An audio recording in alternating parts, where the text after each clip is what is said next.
32 pour Daloa, 35 degrés pour Lunzi, 34 à Gagnoaya Korogo, 32 pour le Tongbi, 33 degrés à Odiene, 31 à San Pedro, 32 pour Sassandra, 31 degrés à Tabou et enfin 33 degrés.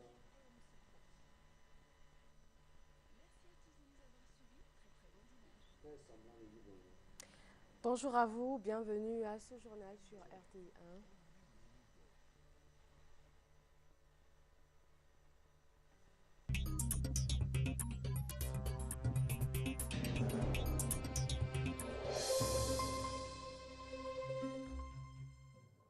Dimanche 24 mars, il est 6h30. Bonjour à vous et bienvenue à ce journal sur RTI 1. La 6e conférence de l'Union africaine s'ouvre demain dans la capitale ivoirienne. C'est une réunion conjointe de la conférence des ministres des Finances, de la planification et du développement économique. La délégation de l'Union africaine et le secrétaire général adjoint de l'ONU sont arrivés hier à Abidjan. Ils ont été accueillis à l'aéroport Félix Houphouët-Boigny par le Premier ministre Daniel Kablan-Duncan. Les membres de la délégation de l'Union africaine et de l'ONU, dès leur arrivée à l'aéroport d'Abidjan, se sont exprimés au micro de Doigt des Lasers. Elle dit qu'elle est tout à fait heureuse d'être venue ici et d'avoir été accueillie par son Excellence, Monsieur le Premier ministre. Et elle indique également sa satisfaction de voir que les choses se normalisent depuis la fin de la crise qui est intervenue en Côte d'Ivoire. Nous sommes dans un pays qui est la locomotive de l'Afrique dans beaucoup de domaines, un pays qui a un poids très important, qui reprend avec cette réunion le rôle qui est le sien, un rôle de moteur pour les discussions aussi sur l'industrialisation en Afrique. L'Afrique doit cesser d'exporter ses produits sans qu'ils soient transformés. Et donc cette réunion analysera dans tous les détails les implications du point de vue des politiques pour qu'on puisse vraiment arriver à un moment de transformation des économies africaines. Élaborer une vision de long terme de l'Union économique ouest-africaine UEMOA, voilà la question principale qui a réuni le Conseil des ministres statutaires de l'institution économique africaine. Adama Koné, reportage. L'Union économique et monétaire ouest-africaine veut passer à la vitesse supérieure dans le processus d'intégration. Elle se donne ainsi les moyens de mieux cerner les enjeux et défis dans les 10 prochaines années en apportant des réponses aux facteurs qui fragilisent les grands chantiers intégrateurs. C'est tout le sens du séminaire ministériel sur l'élaboration d'une vision de long terme tenu ce samedi à l'agence de la BCEAO d'Abidjan. Séminaire qui a pour matière première les travaux du panel de haut niveau qui s'est déjà réuni à 6 reprises. Les résultats de nos travaux permettront de consolider le socle du processus d'intégration afin de l'ancrer dans le quotidien des populations de notre espace communautaire.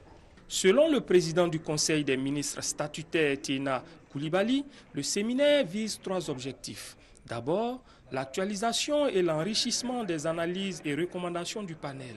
Cet exercice terminé, il leur reviendra ensuite d'adopter une feuille de route dont les modalités d'exécution seront enfin confiées à un comité d'experts. À Yamoussoukro, les préfets ont été instruits sur la conduite à tenir lors des élections locales, municipales et régionales couplées du 21 avril prochain. Le président de la commission électorale indépendante a informé les présidents de commissions locales électorales sur les modalités de tenue de ce scrutin couplé, le premier du genre en Côte d'Ivoire. Brahima Doumbia. Yamoussoukro, après la rencontre avec les présidents des commissions électorales locales, lors de la première journée, en vue de renforcer leurs capacités, le président de la commission électorale indépendante, CEI, Youssouf Bakayoko, a consacré la deuxième journée à une rencontre d'information avec l'ensemble du corps préfectoral. Au cœur de la rencontre, la tenue des élections locales couplées. Il s'agit des municipales et régionales du 21 avril 2013. Objectif: donner au préfet les informations utiles pour le bon déroulement du scrutin dans leurs départements et régions respectifs. Mesdames et messieurs les préfets, la commission électorale indépendante, par ma voix, espère avoir souligné l'intérêt qu'elle attache à ces élections et indiquer l'importance que ces élections revêtent dans une démocratie moderne. Je puis vous assurer que le président de la CEI que je suis, ainsi que tous les membres de notre commission, peuvent donner l'assurance que ces élections seront conduites dans la transparence et avec équité, et que les élus qui en sortiront correspondront au libre choix des électeurs. Mesdames et messieurs les préfets, je vous remercie de tout ce que vous ferez pour qu'il en soit ainsi, en rassurant les populations, afin qu'elles participent nombreuses à ces deux élections couplées. Le ministre d'État, ministre de l'Intérieur et de la Sécurité, représenté par son directeur de cabinet, Bamba Cheikh Daniel, a exhorté les préfets à être des acteurs garantissant une organisation parfaite du scrutin. Il leur a demandé la neutralité, la non-ingérence et la non-indifférence. Manque de courtoisie au volant, dépassement dangereux, accidents, un tableau quotidien sur les routes à Bouaké. La raison principale, l'absence de feux tricolores et puis les nombreux motocyclistes qui ignorent tout du code de la route. Le constat en images de Ami Sissoko et Kwadio Kwame de RTI Bouaké. Parmi les caractéristiques des routes de Bouaké figurent des feux tricolores délabrés ou inexistants. Le manque de panneaux de signalisation. Créés pour assurer la sécurité des piétons, des usagers, des véhicules et améliorer la fluidité de la circulation, les feux tricolores n'existent que de nom dans la capitale du centre. Certains sont hors service depuis 2002. Sur 15 feux que comptait Bouaké, seuls 2 fonctionnent. C'est tout petit, côtoie la mort au quotidien. Il n'y a personne pour nous faire traverser. Nous-mêmes, on passe comme ça. Il y a beaucoup d'accidents. Chaque matin, pour faire traverser les enfants là, une fois qu'on siffle, les motos-taxis, les taxis là ne veulent pas s'arrêter. Ils renversent les enfants souvent. L'absence de feu de signalisation apparaît comme l'une des causes fondamentales des accidents. 694 accidents de la route en 2012, selon les statistiques des sapeurs-pompiers militaires, dont 80% causés par les mototaxis. La priorité à droite, qui est une courtoisie en matière de circulation routière, manque cruellement sur les routes. Les sens interdits ne sont pas respectés non plus. La majeure partie de tous ceux qui roulent aujourd'hui à Bouaké ne connaissent pas le code de la route. Ça, c'est un. Et de deux, il faut leur donner une nouvelle éducation par rapport aux feux tricolores. Ils ne connaissent même pas même.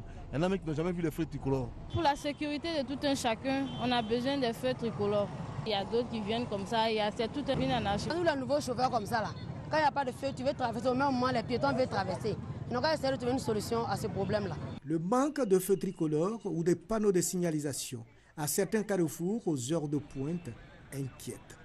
D'où l'alternative de fixer momentanément des agents de l'unité de régulation de la circulation URC. Parfois, ceux-ci ne sont pas épargnés par les accidents de la route. Dans ces conditions, sommes-nous certains de sortir et de rentrer sains et saufs? Il est impérieux que les responsables de la gestion du patrimoine routier se manifestent surtout en cette période de fête. Direction la France, la coopération entre Abidjan et Bordeaux au centre des échanges. C'était lors de la visite d'affaires à Bordeaux du gouverneur du district d'Abidjan, Robert Begré-Mambé. Il a été reçu par l'ex-premier ministre Alain Juppé, maire de la ville de Bordeaux. Les deux hommes ont également parlé d'aménagement urbain, de salubrité urbaine, de mobilité urbaine par l'exploitation de tramways et de transport par voie lagunaire. En Inde, un fait inhabituel, les fabricants de boissons alcoolisées visent spécialement les femmes, une part de marché importante dans le deuxième pays le plus peuplé après la Chine. Le constat en images. Des femmes, un verre d'alcool à la main. En Inde, l'image est encore taboue. Elles sont pourtant de plus en plus nombreuses dans ce pays à s'offrir un verre de temps en temps. Un geste décrié par les tenants de la société conservatrice.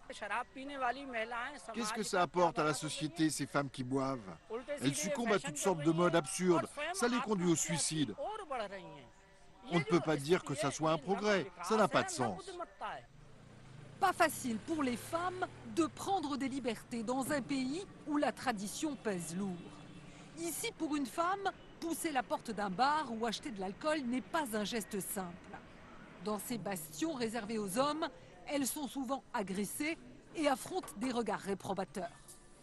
Les femmes ne sont pas autorisées à vendre de l'alcool. S'il y avait des femmes dans les boutiques, on y serait plus à l'aise. Mais là, c'est comme si on était jugés. Ils ont tous des préjugés. Pendant longtemps, acheter de l'alcool pour une femme, c'était tabou. Mais c'est en train de changer. De plus en plus de boutiques accueillent les femmes avec bienveillance.